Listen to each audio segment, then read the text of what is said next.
Hey, Joel. Let me make sure I'm sending that to the right mobile. Am I sending it to the right mobile, 880-9484? Yes, you are. My phone had turned off for some reason. Okay. All right. That was my fault. I literally set it down. I must have held the button too long or something like that. So No, that's fine. Okay, I just want to make sure I had the right number. So yeah. we're doing SAT stuff now. Yes, I just got registered. I registered myself with SAT like 4 or 5 days ago. Okay. So you took your ACT test? No, I take that in 3 weeks. Oh, okay. So which one is coming up soonest? The SAT? The ACT by 1 week. So I take the ACT in 3 weeks and like the 23rd, and I take the SAT on the 4th. Okay. They're not that different. Okay. There are some fundamental differences. I wanted to ask a few questions about that. Yeah, like what's the difference about it? What do I really need to look out for and stuff like that? Okay. The ACT has 4 trig questions and 2 conic section questions. Okay. Whereas the SAT does not get into trig and it does not get into conics. What is conics? Conics are circles, ellipses, Okay. hyperbolas, parabolas. Okay. Those 4 things. Actually, the only 2 you really need to know for the ACT are circles and ellipses. And you don't have to know everything you learned about circles and ellipses. You just have to know the standard equation. Let's go ahead and talk about that since we're talking about it. All right. Standard equation of a circle is what? Pi r squared. Actually, the equation for a circle is x squared plus y squared equals the radius squared. Oh. So if I said x squared plus y squared equals 4, that would be a circle with its center at the origin with a radius of 2. In other words, that is what that is.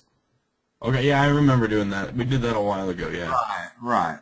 Now, the more proper definition of the equation of a circle is x minus h squared plus y minus k squared equals r squared. And h and k are the center of the circle. In other words, if I have a circle up here that's at the point 3, 4, then h is 3, h is 3, k is 4. So now I would write the equation of this circle as x minus 3 quantity squared plus y minus 4 quantity squared. And if the radius of this was also 2, that whole thing would be equal to 4. So this would be the equation. So you have to know that much, and that's it about the conics of a circle. As long as we're talking about conics, let's talk about an ellipse.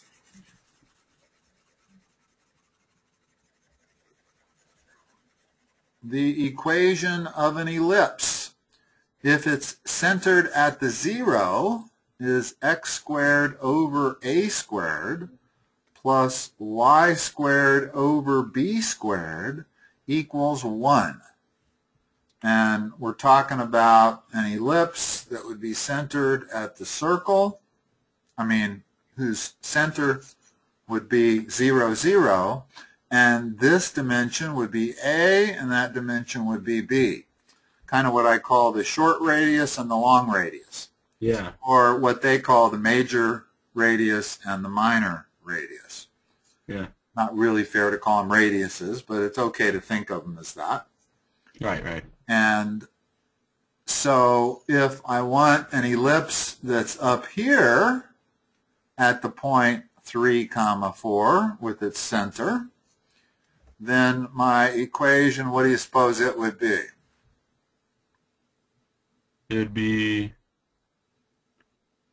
x squared over 3 squared. Actually, it's x minus h squared over... Yeah.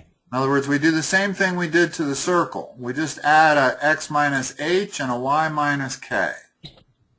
It's the only difference between being centered at the origin or being centered at some other point.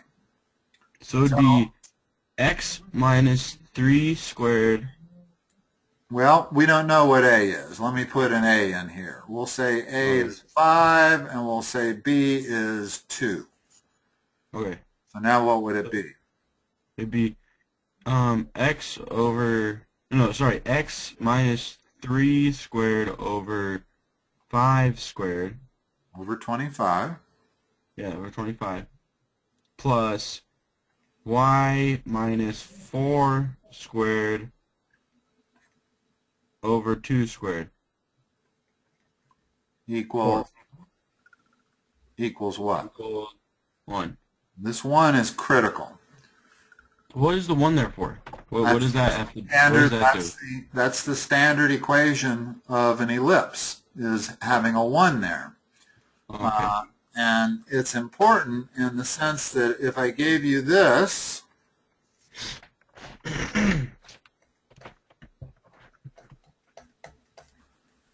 that's the equation of an ellipse. It just doesn't have the 1 there yet.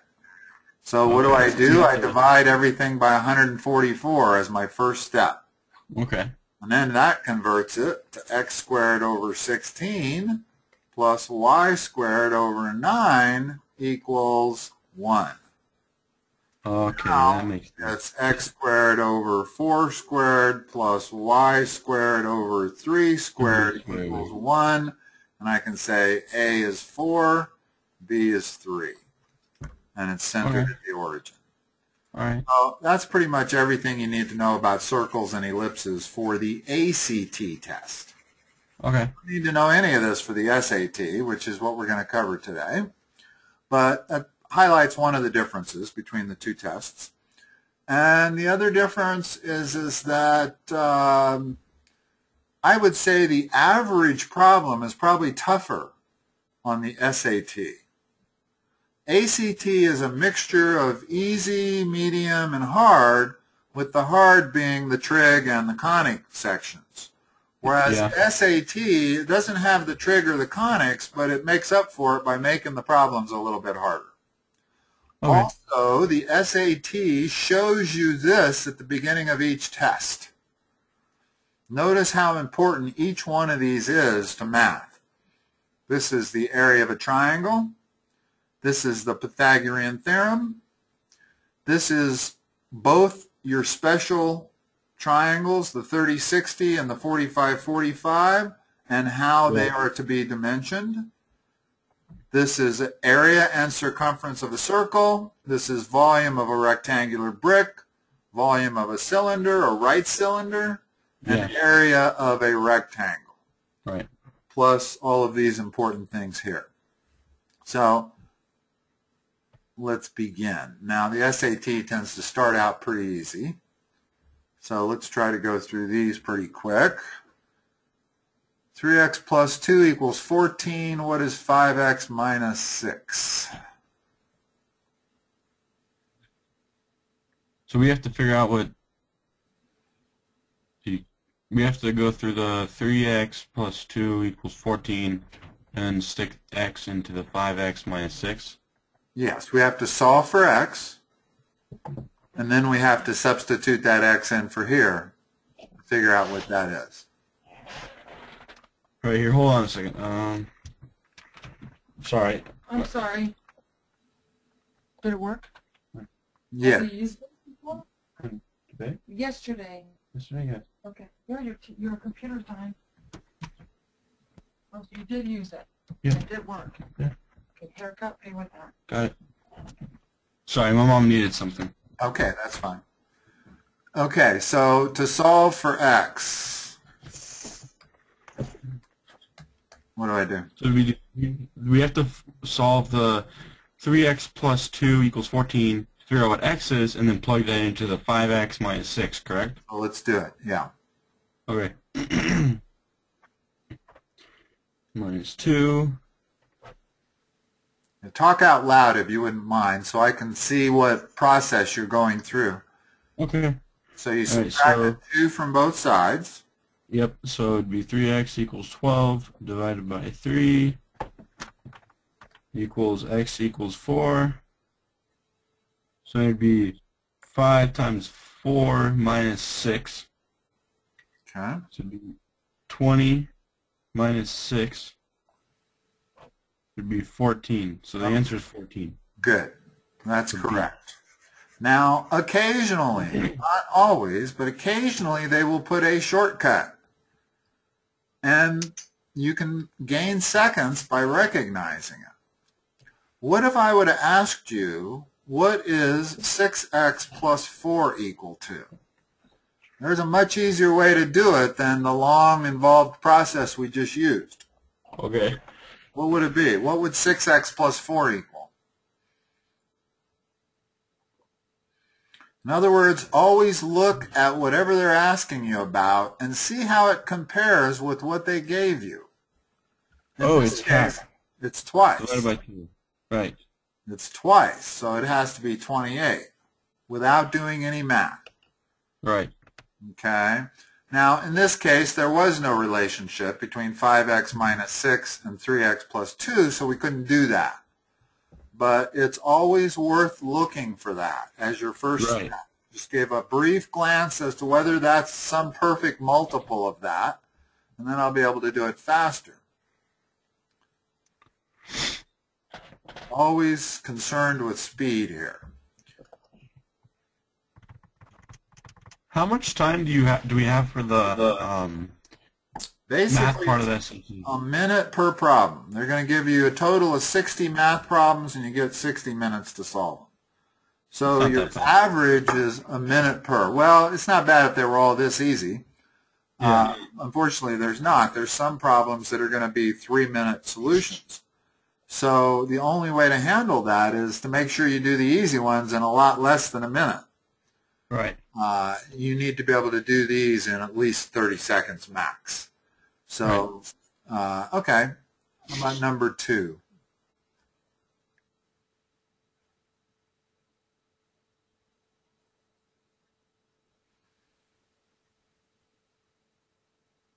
All right, so we would do the 9 classrooms. Do you have your calculator in front of you? Yes, I do. Okay, let's get in the habit of using it. So 9. I don't say that very often because I actually would prefer that this test was not a calculator test, but since it is, you're going to use your calculator. Let's get you in practice of using it while we do our sessions. All right. So let's see. It'd be 9 times 24. Which is? 9, which is 216. So that's the low end.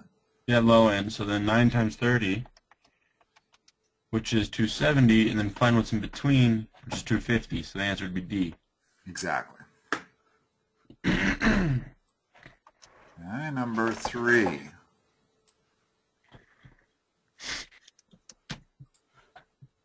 Hold on. I'm sorry. Okay. It's all right. And, oh, the other thing I meant to say is that the other difference is the ACT test, all drawings are drawn to scale. Okay. The essay, I think so, unless they've changed it. I read that at one time, that's the big difference that they tout, is that on the SAT, drawings are not always drawn to scale. But if they are not, they are forced to tell you. In other words, this has a note on it, figure not drawn to scale. If this note wasn't there, then you could assume that this was drawn to scale. And if it's drawn to scale, sometimes you can answer it a little easier by just looking at it graphically.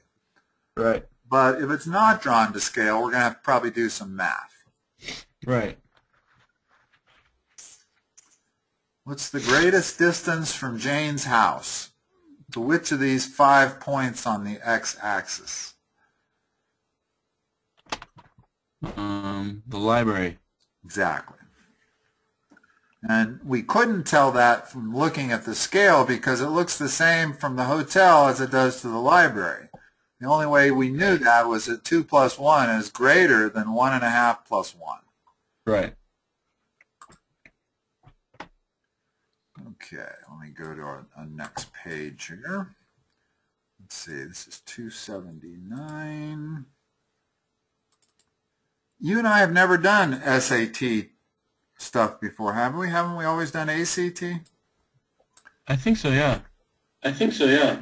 Okay, I just want to keep track of, I want to make sure we don't go over the same test again. Yeah. So if you at any point recognize some of these problems, I've got lots more digitized on my computer. I got like 9 tests. So Okay.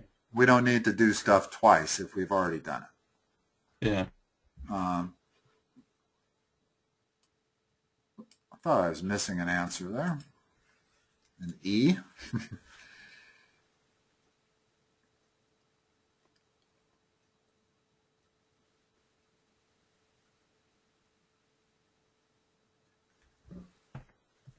All right. Let's see.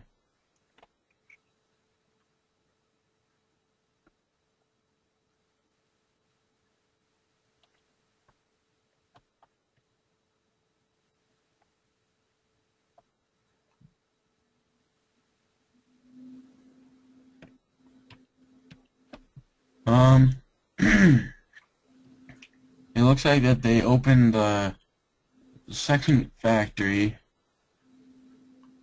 in, let me see,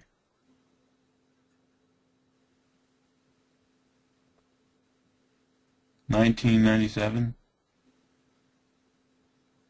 What are we looking for? We're looking, notice what happened between 95 and 96.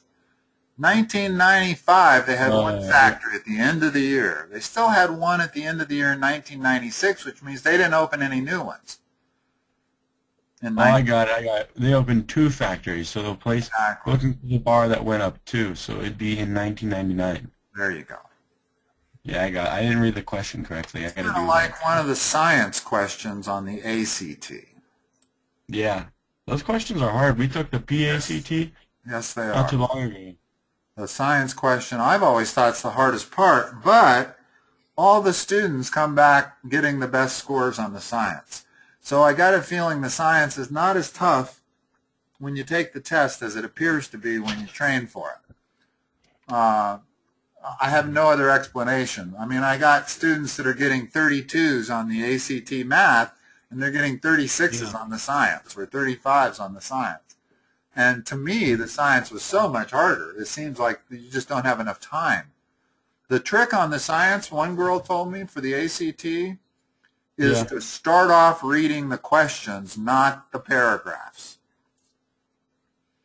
She said if you read the paragraph first, then read the questions, you're going to have to go back and reread the paragraph, and that takes too much time. So she said the way she did it was to read the questions first, then go read the paragraph, and you'll know what you're looking for when you read it. And you can get away with only reading it once that way. Right. So anyway, back to this.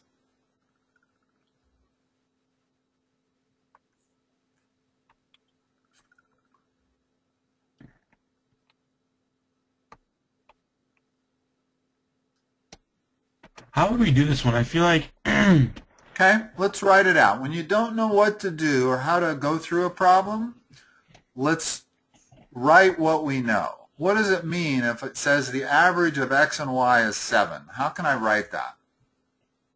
x plus 7 divided by 2 is 7. The average of x and y is, so it's X plus y. y divided by 2 Yeah. equals 7.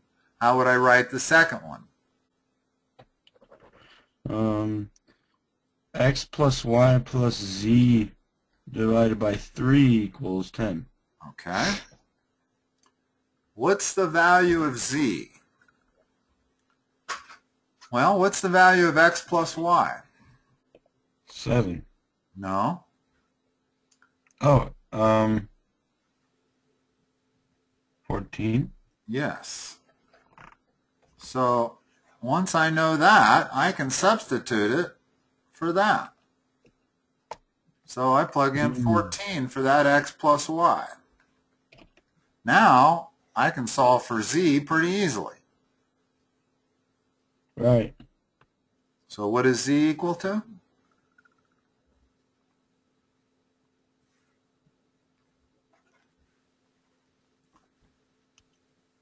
If you're not excellent at solving this for z, you need to work on it.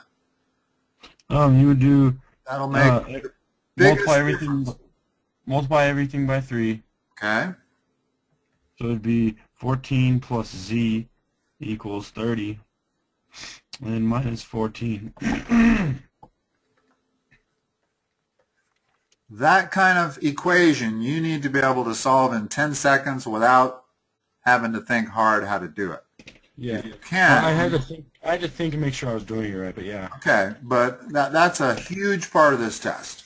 That'll make the biggest difference on your scores, just being able to solve simple algebraic equations quickly. Right. So what do we got? Z equals 16, yeah. Okay.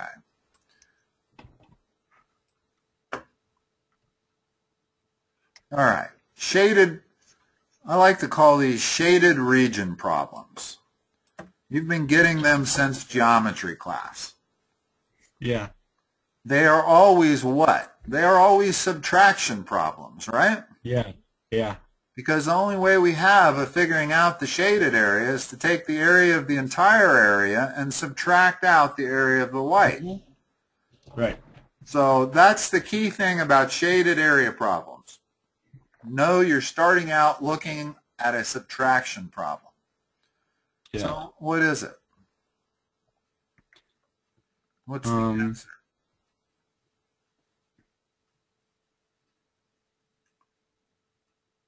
Nine minus x squared. No, x squared minus 9. There you go. E.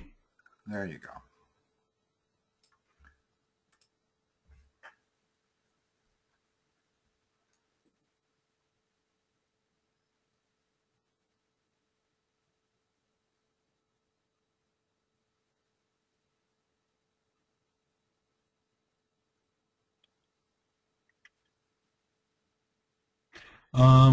I think it would be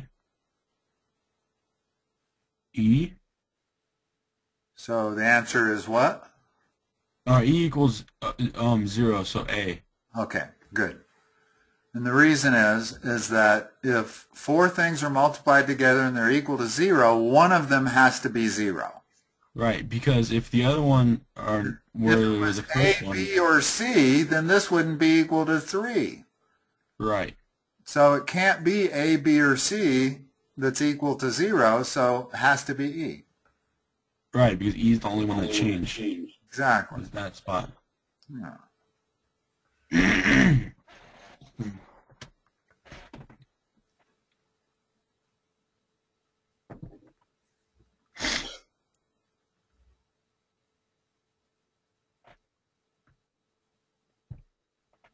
Now, most people are tempted, when they take these tests, they dive right into the algebra.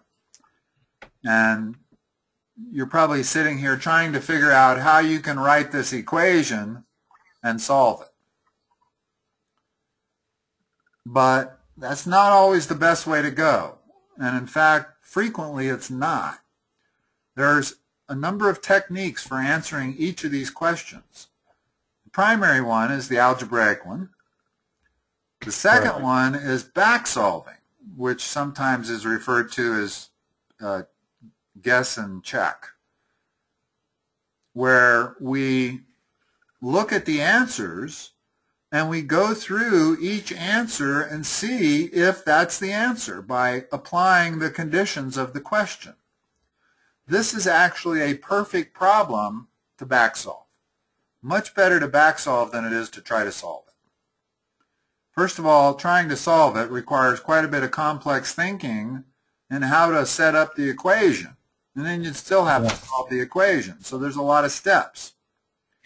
So if we're going to back solve, there's something you have to remember, and that is that on a normal back solving problem, the first one you want to try is B, and the or D, either one. Not A, not C. The books will tell you C, but they're wrong. Okay. You want to try the second lowest or the second highest. Unless the question specifically says, what's the lowest amount that'll work, then you want to start with the lowest and work your way up. Or if it says, what's the maximum amount, then you want to start with the maximum and work your way down. But this question merely says, what's the total profits? We don't have any clue as to which would be the answer here. So we're going to randomly start, but we're not going to start with A, and I'll show you why. We're going to start with B. Okay. So we're going to assume the answer is 36 million.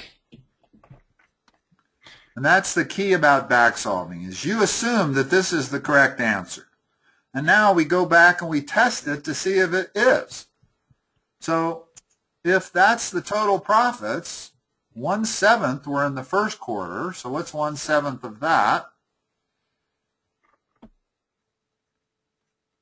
That. Okay. Okay. What's the profits in the second quarter? 1/3. The profits in the third quarter?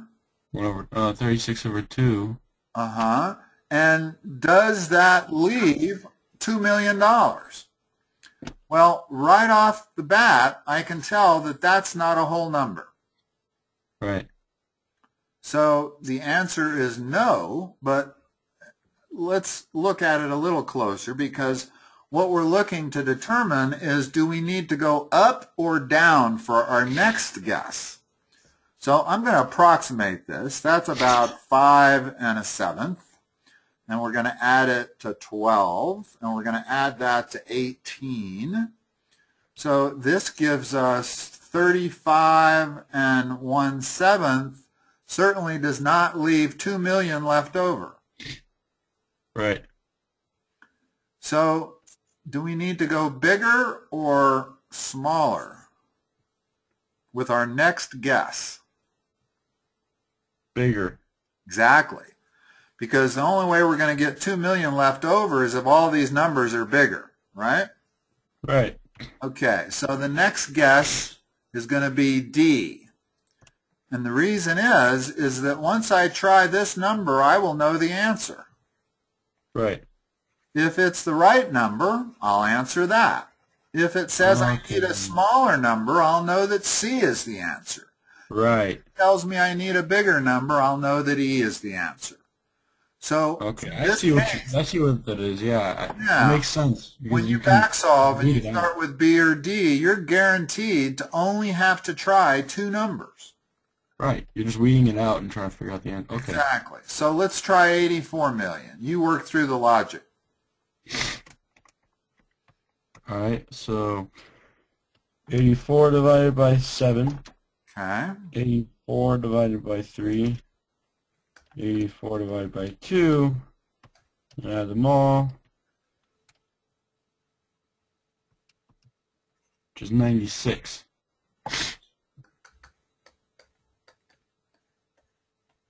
Whoa. Did I do my math wrong? Yes, I did. This is 12. 12, 28, and 42. I really did my math wrong. So what is that? 12, 28, and 42. That's 82, isn't it? 96. 12 plus 28 is 40. I messed that up. Plus 42 is 82. Yeah, 82. I messed that up, sorry. Got to be a little careful on that calculator. It's easy to make that kind of mistake. Usually what I do when I'm using a calculator is I don't try to do everything in one setup. It's too easy to get the parentheses wrong. In other words, I would do this, convert it to 12, I would convert that to 28, I would convert that to 42, and then I would add 12 plus 28 plus 42 on the calculator. I did that, but I actually did 42 twice. Ah, okay.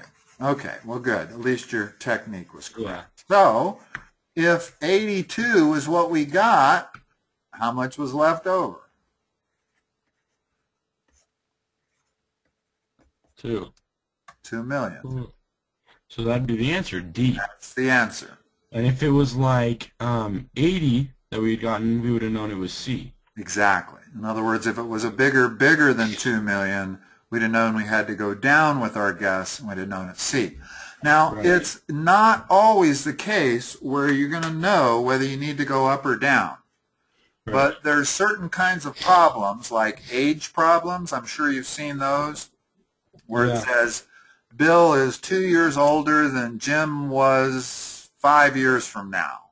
How old is Jim 15 years from now? Those are classic back-solving problems.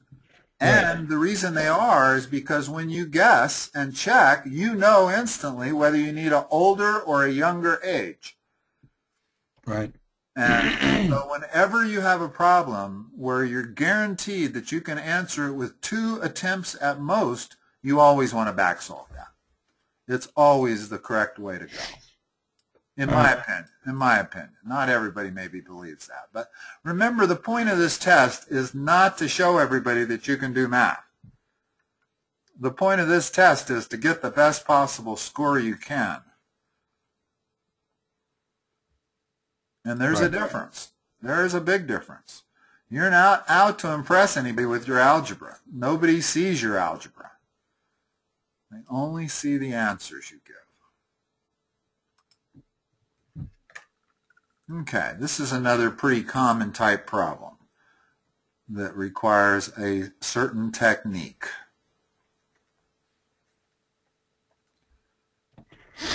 Nine or 10? 9? Number 9, yeah. All right.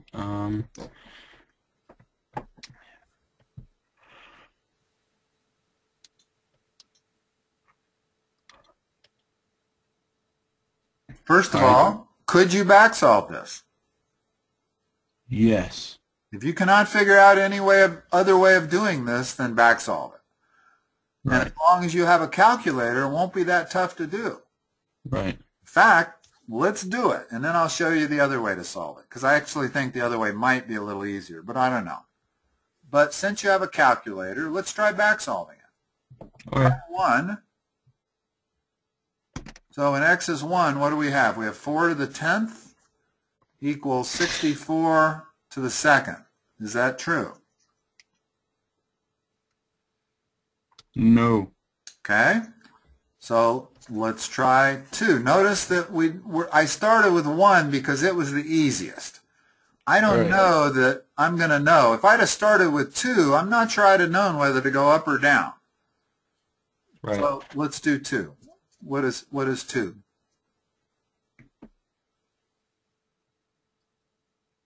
So is 4 to what? 14.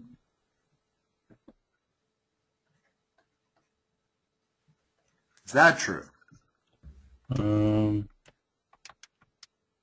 How do I figure it out on the calculator? I don't. Okay, that's a good question. You take 4, you use your upper arrow, and you take it to the 14th power. Yeah. So it's 4 to the 14th. The problem is that's a huge number. Yes. So hence the difficulty of back solving this. Is your calculator is going to start running out of room as to how to express the number as we go up. Okay, so what happens when you do 4 to the 14th? What's your calculator say? 268,435,456. Now what do you get when you do 64th to the 4th power?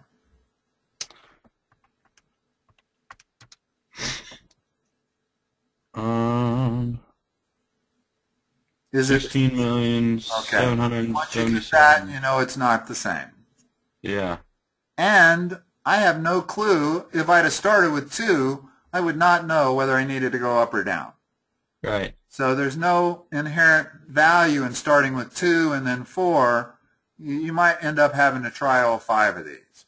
Well, we can see that that's going to be pretty laborious here. I mean, you could do it on your calculator, because all you need to check is these first few numbers to see if they're the same. In other words, I didn't really need this 435. As soon as you told me 268 million and the first 2 digits of this were 16, I knew they weren't the same. Right. So we could do it by back solving, but let's not. Let's go back and do it the way we're supposed to do it. What is the common exponential base of both of these numbers? I don't mean factor. I mean common exponential base.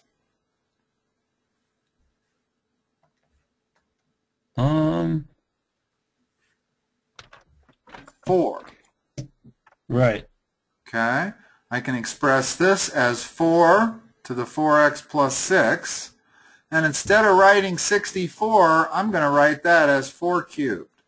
Because that's what 64 is 4 cubed. Put parentheses around it, very important. And then we got to take that to the 2x. Now we're going to use our rules for exponents.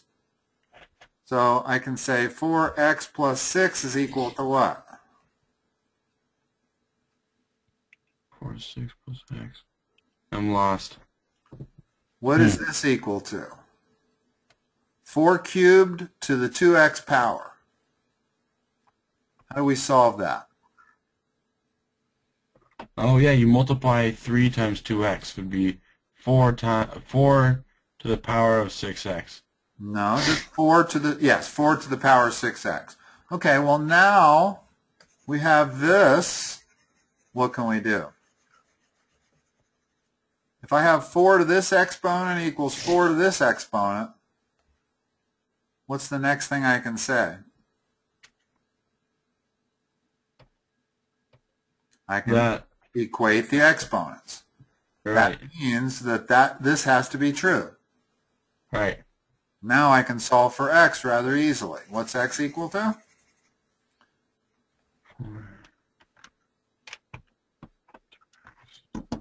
3. Okay, good. And you did all that manually, I hope, not using your calculator? No, yeah, I used my head. Okay, because there are calculators now where, especially if you use a smartphone, I don't know if they'll let you use a smartphone app on this test. They may insist you use the Texas Instrument. Because on smartphone apps, use your phone, yeah. Really? Well, yeah, they don't let you. If you type that into your smartphone app, you immediately get that. You don't have to even solve it. Yeah. So that's why it's important, if you have to be able to solve that, for you to be able to do that manually. So that was much easier than back solving that. Even though the thing is we had to understand what to do. So I'm going to give you another one.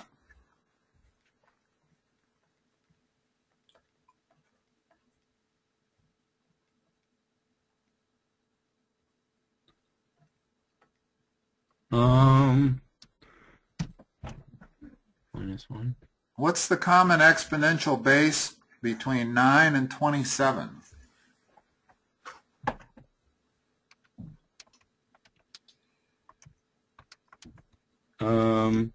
That, 3? Yes. It's not 9. Okay. I cannot express 27 as 9 to some power. All right. But I can express both of these as 3 to some power.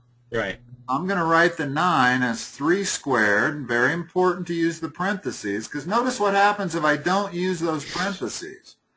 If I don't use the parentheses, I don't get to multiply 2 times 2x. I can only do that if there's parentheses. 27, I'm going to write 3 cubed. Now I've got 3 to the 4x equals 3 to the 3x minus 3.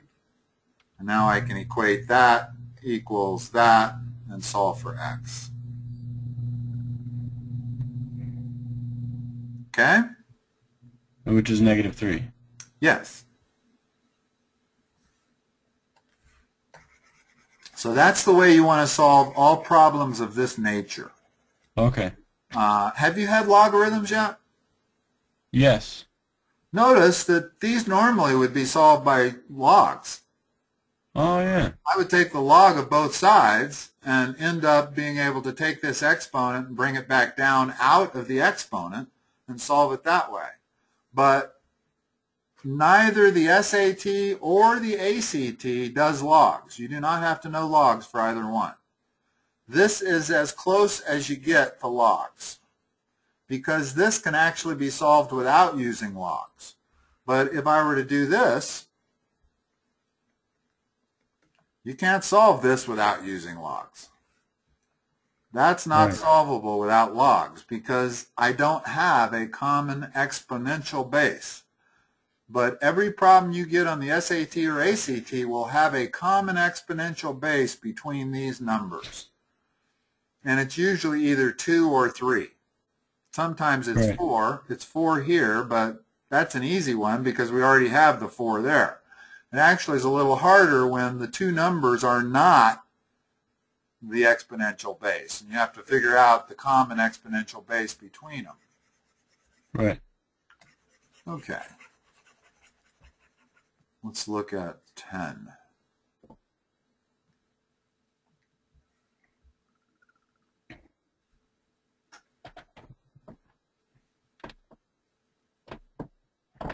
You have a choice on this one. What two methods can you use to solve this? The back solve. That's one. What's another one? Algebraic. Yeah, right. Okay. Let's do algebraic first. So it would be 5. When you're going to solve something algebraically, always start with this step. It'll make it so much easier. And this step is you define your variable. X equals the number. Okay. So now let's write an equation. All right, so it'd be 5 plus 3x equals x minus 3. Good. Now we can solve that pretty easily. We get 2x equals 2, x equals 1.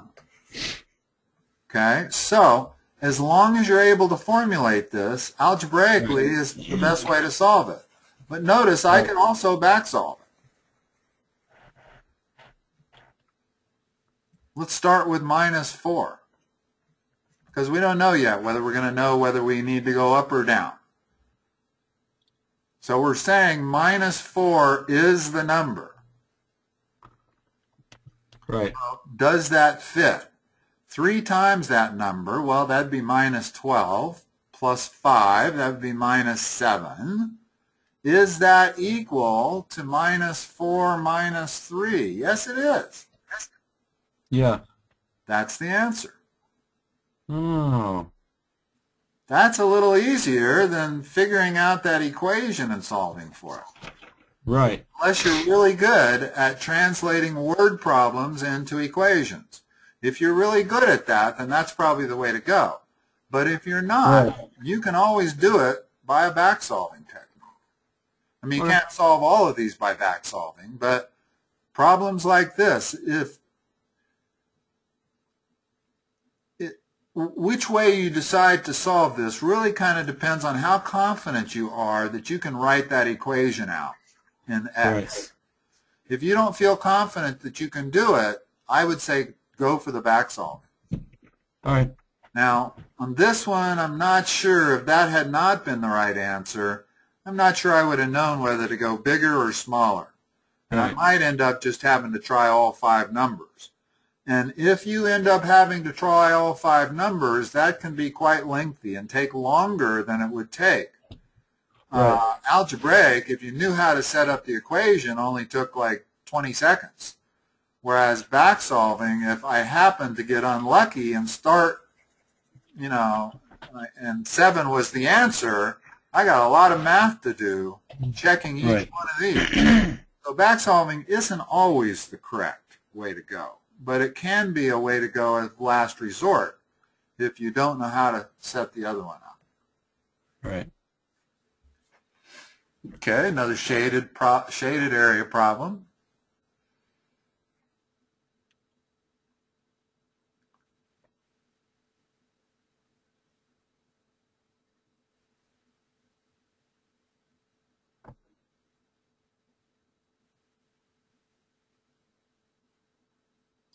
I have a question. Okay.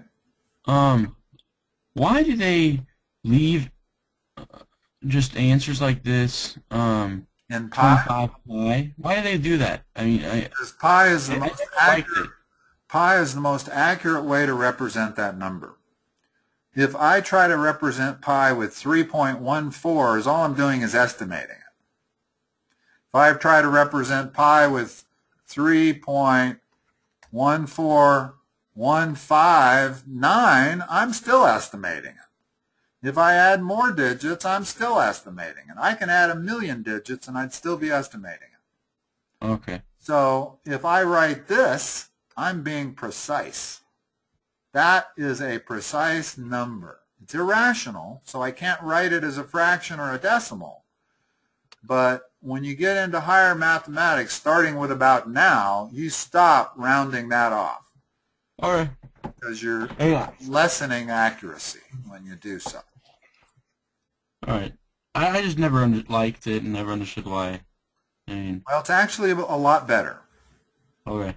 Well, think about it. It's much easier to write pi than to have to multiply 25 times 3.14 or whatever. Yeah. So sometimes they won't always give the answers in pi. Sometimes they'll say approximately what's the area of the shaded region, and they might actually have numbers where you would have to convert that. Right. But it'll always have the word approximate in the answer. If the answers are not in terms of pi, then it has to say the word proximate. Okay? Right. So how are we going to do this? First of all, we know the area of the shaded region is equal to what? Area of the shaded region is 25 pi. Well, it's the area of the big circle. Minus the little one. So let's start with that. And they've given us 25 pi as the area of the shaded region. No, excuse me, they've given us the area of the big circle. So now we have the area of the shaded region equals 25 pi. Do we know the area of the smaller circle? No. Well, actually we can figure it out. Yeah.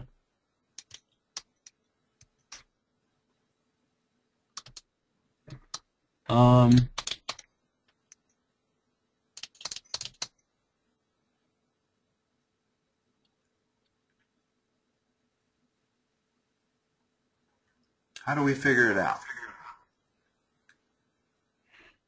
You take. Let's figure out what's the most important thing about a circle. It's what? It's even around? It's radius. Radius. Radius tells you everything you need to know about a circle or a sphere or anything that's round is totally defined by its radius. The area of a circle is a function only of its radius, and the circumference of a circle is a function only of its radius. So they're telling me the area of the big circle is 25 pi, therefore I should be able to work backwards and figure out what its radius is. Right. So what's the formula for area?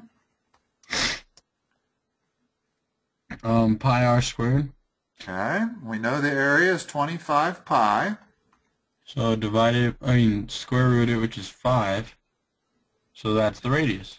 So the big radius is 5. So now we know the diameter of the little one. Well, we don't need the diameter. Okay, so the diameter of the little one is 5. What's the radius is what's important. What's the radius of the little one? 2.5. So the area of the small circle is pi times 2.5 squared. Right.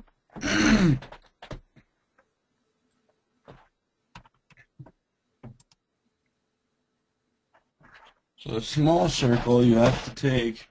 Excuse me. Let's back up a minute.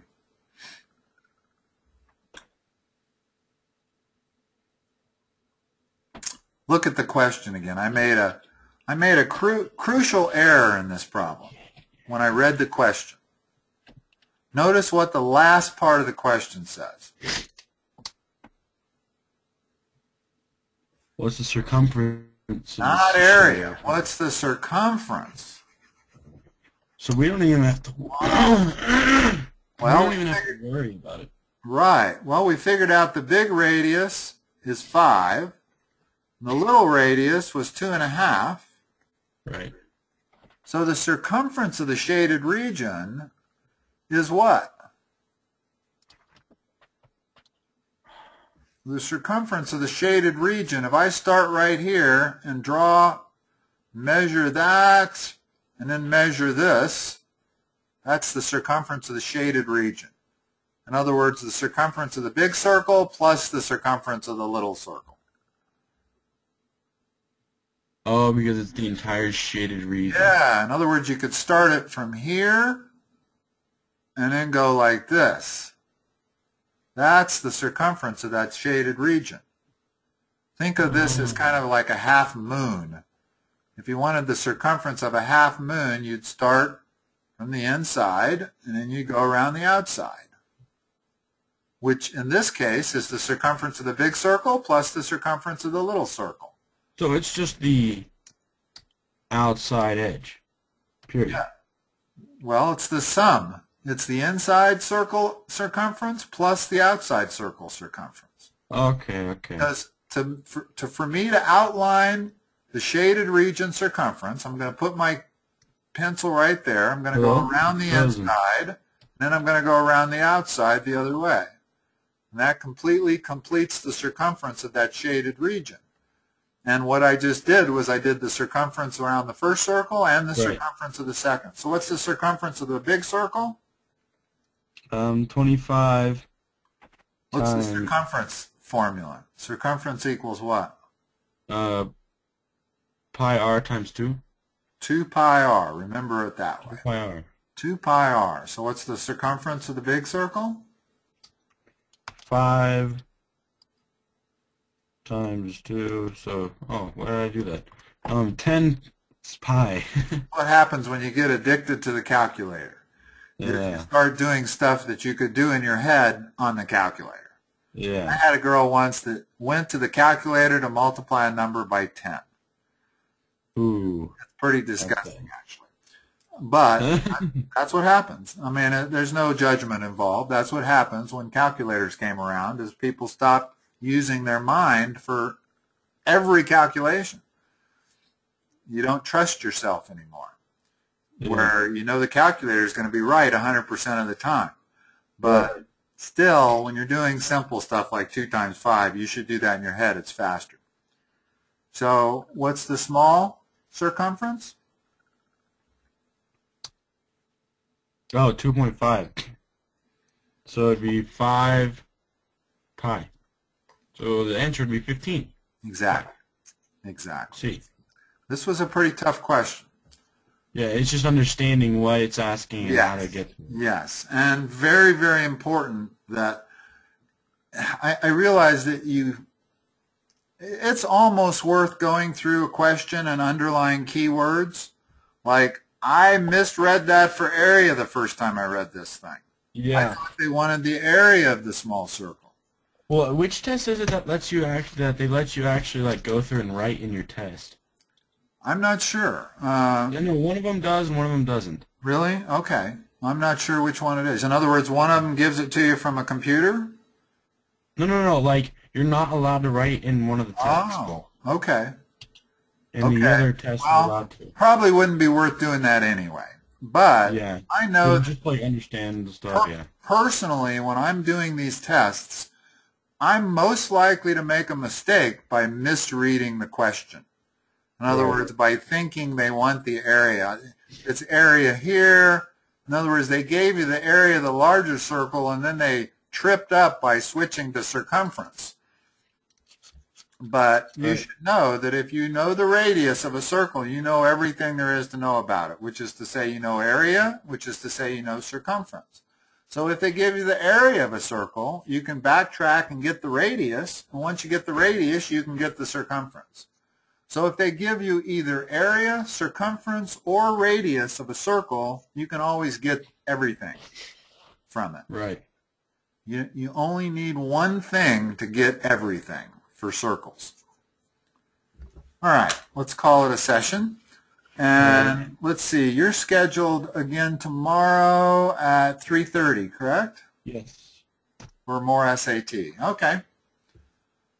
I will go ahead and text you the meeting ID number.